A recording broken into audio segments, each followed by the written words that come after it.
O senhor acabou de completar 30 anos recentemente e já pode disputar a um cargo de governo do estado, né? Mencionou ainda há pouco que tem essa avaliação, vocês estão decidindo no Missão. Eu queria entender quais são os fatores que vocês estão, o senhor e o Missão estão analisando para que haja para que o senhor concorra ao governo do estado ou de novo à reeleição para deputado. O que vocês estão pesando nessa conta? Nas últimas décadas no Brasil, dois partidos muito bem definidos sempre. Um partido à direita, um partido à esquerda.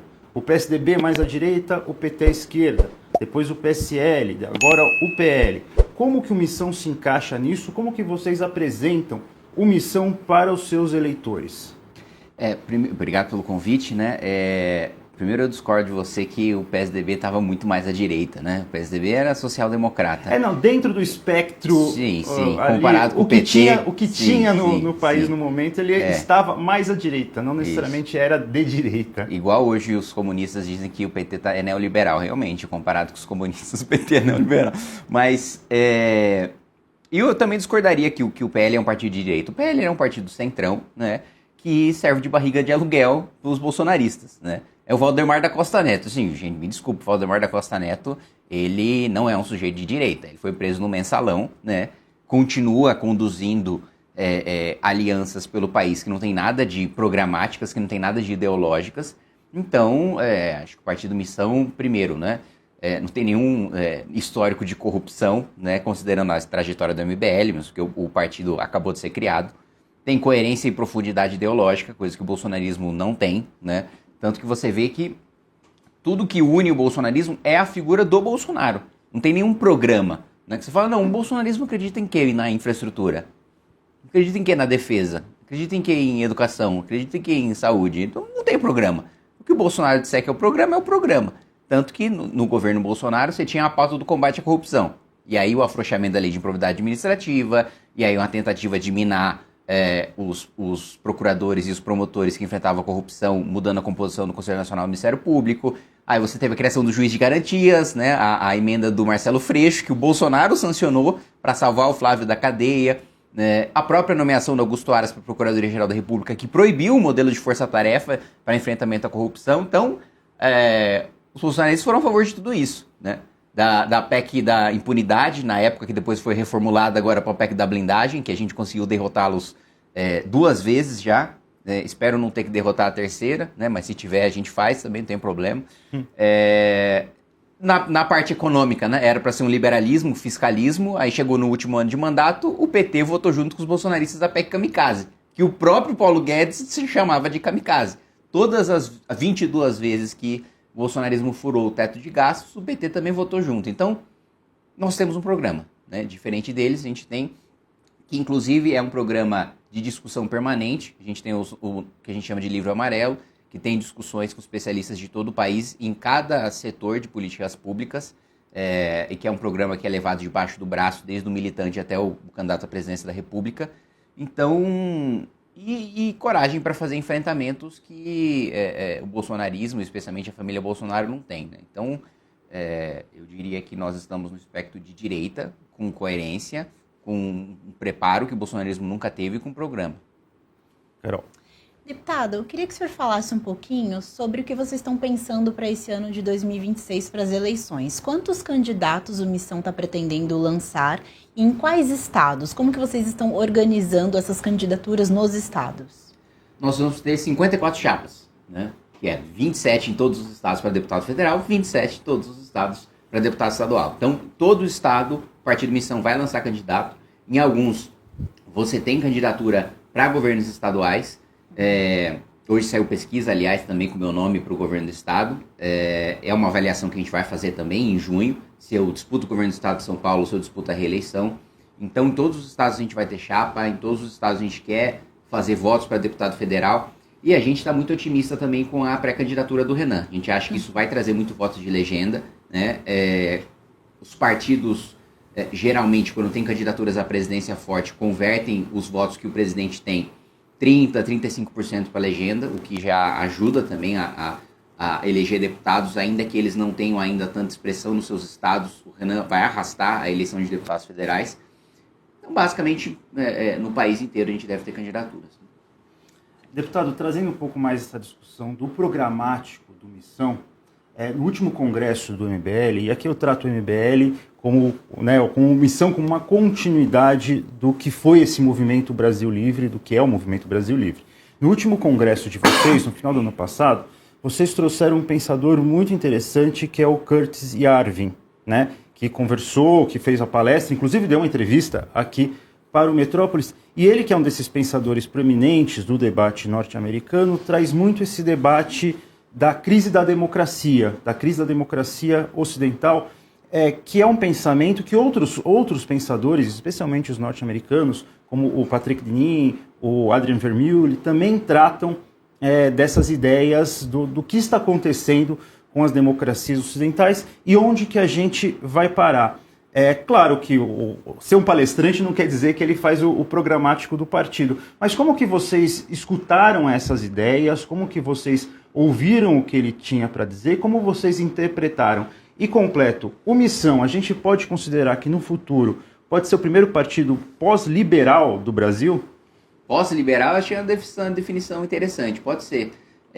Agora, nós somos defensores da democracia, mas ao mesmo tempo críticos, né? A gente vê que é um sistema profundamente em crise no mundo inteiro, né?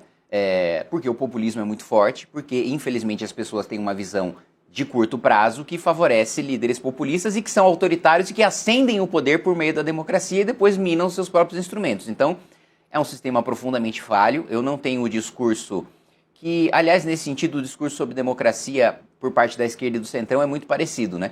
Como se não tivesse defeitos, como se fosse a maior maravilha do mundo, e é um sistema que tem muitos problemas, né? No Brasil, estruturalmente, a gente tem o próprio centrão, que é um problema da democracia, que nós temos instrumentos para combater, e nós temos propostas para combater no Partido Missão, a extinção dos menores municípios que não se sustentam, que são redutos eleitorais do centrão, a criação de uma classe média robusta, que eu acho que é uma das definições de país desenvolvido, você ter uma classe média robusta, que em regra não vota no centrão, mas eles são um sintoma do desejo de curto prazo de boa parte da população.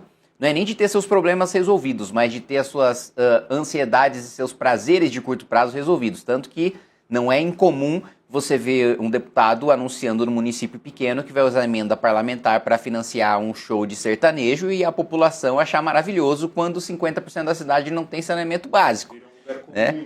Então, e aplaudidas, assim, primeiro que são artistas que não precisam de dinheiro público, que já são grandes, que já são famosos. E aí você tem, assim, centenas e centenas de prefeituras que você tem um convênio, digamos assim, do deputado com esse artista e é aplaudido pela população. Isso é um problema da democracia que precisa ser endereçado, né? A gente não pode simplesmente tratar isso como um tabu, né? A gente não pode simplesmente considerar que, olha, quem tem críticas a fazer à democracia, quem não acha que a democracia é perfeita porque quer dar um golpe de Estado. Não é o caso, né? Esse é um pensamento raso e superficial. Então, acho que a presença do Curtis Yarvin faz parte desse debate profundo sobre críticas à democracia, como é que a gente pode melhorar, porque já, digamos assim, as críticas à democracia não começaram agora, né? O Churchill já dizia que é o pior dos sistemas, com exceção de todos os outros. Então, a gente precisa pensar hoje no sistema democrático como que a gente faz para solucionar esses vícios. Uma das propostas que a gente tem defendido é a lei de responsabilidade gerencial, né? É o gestor público que não entrega indicadores mínimos ou que entrega indicadores piores do que ele recebeu, ficar inelegível, ficar ficha suja, como hoje ficaria alguém que comete crime de responsabilidade e sofre impeachment, né? Então, são vários mecanismos, são vários debates que a gente precisa fazer, porque a população, ela pensa, digamos assim, ideologicamente, quando vai votar para presidente, né? É o alinhamento que ela tem. Agora, quando vai votar para deputado, primeiro que boa parte não tem noção ou não vota para deputado, o número de branco e nulo para deputados é muito maior do que para presidente. E olha que o número para presidente já é alto, né? E depois que muitas vezes ele vai votar no deputado do centrão que vai colocar dificuldade no governo do presidente que ele votou, né? Então, isso mostra uma deficiência do sistema que a gente precisa solucionar, mesmo porque foi uma coisa que eu disse recentemente, bom, eu sempre digo no plenário da Câmara, né? A maioria não lê o que vota. Porque o que interessa é se o governo está pagando emenda ou se não está pagando emenda, né? E esse é um problema que a gente precisa, que o eleitor não está solucionando sozinho e que a gente precisa pensar numa remodelagem do sistema, né? Essa remodelagem do sistema passaria, talvez, por uma defesa de uma nova Constituição, talvez não a curto e médio prazo, mas a longo prazo, pensando nesse debate que vocês, por exemplo, se proporam a fazer nos congressos do MBL? Não, com certeza. Acho que necessariamente passa por uma nova Constituição. Em qualquer país desenvolvido, mesmo nos nossos países emergentes, o presidente ou o primeiro-ministro governa com 50% mais um. Né? Se ele tem maioria, ele governa. No Brasil, não. No Brasil, você precisa ter 3/5 para você governar, e mais do que 3/5 você precisa ter uma margem de segurança, porque praticamente toda política pública passa por mudar a Constituição. Né? Em 2019, quando eu estive no Japão pela primeira vez, tive a oportunidade de conversar com o ex-primeiro-ministro Taro Aso, com alguns ministros de Estado, e a gente teve essa discussão. Uma das perguntas que eu fiz qual foi a última mudança na Constituição e quantas vezes eles mudaram sua Constituição. Né? O ministro Taro Aso me disse: nenhuma. A gente nunca mudou a nossa Constituição desde o período pós-guerra. Né? E constituições devem ser rígidas, mas elas devem tratar de temas fundamentais. Por que tudo chega no Supremo? Porque todos os temas são tratados na Constituição, então tudo está sujeito a controle de constitucionalidade. Por isso que o Supremo decide desde quanto os estados vão pagar de juros da dívida com a União, até título de campeonato de futebol, até furto de sabonete, até muro na cidade de São Paulo, que foi feito na Cracolândia. Então, existe um problema fundamental na nossa Constituição, em que o governo precisa ter muitos deputados para governar, né? São 308 para mudar a Constituição, mas ele precisa ter mais uns 50 ali de margem de erro. Então você precisa de 350 deputados para você governar praticamente 2/3 da Câmara, o que não é funcional. Né? O que leva ao aumento de compra de voto de deputado, o que leva ao aumento de número de deputados do Centrão serem eleitos, o que leva a maior parte dos deputados não serem eleitos pela sua ideologia. Em 2019 também, no primeiro ano de mandato, eu conversei com um deputado do MDB, né? E na minha ingenuidade, né, eu fui perguntar para ele: bom, você foi base do governo Fernando Henrique, você foi base do governo Lula, você foi base do governo Temer, você foi base do governo Dilma, agora você é base do Bolsonaro. Eu falei: não, você não acredita em nada? Fica mudando de lado toda hora? Aí ele falou que quem muda de lado é você, né? Porque eu tô sempre com o governo. Você que, dependente do presidente, vai pro governo por oposição. Parece uma anedota, mas a gente escuta muito isso nos corredores do Congresso. Então, né? Assim, essa fala é muito representativa do que é o nosso Congresso, né? É um nível de adesismo muito grande ao governo, ao mesmo tempo que impõe uma fatura, cobra um boleto do governo. Né? Carol.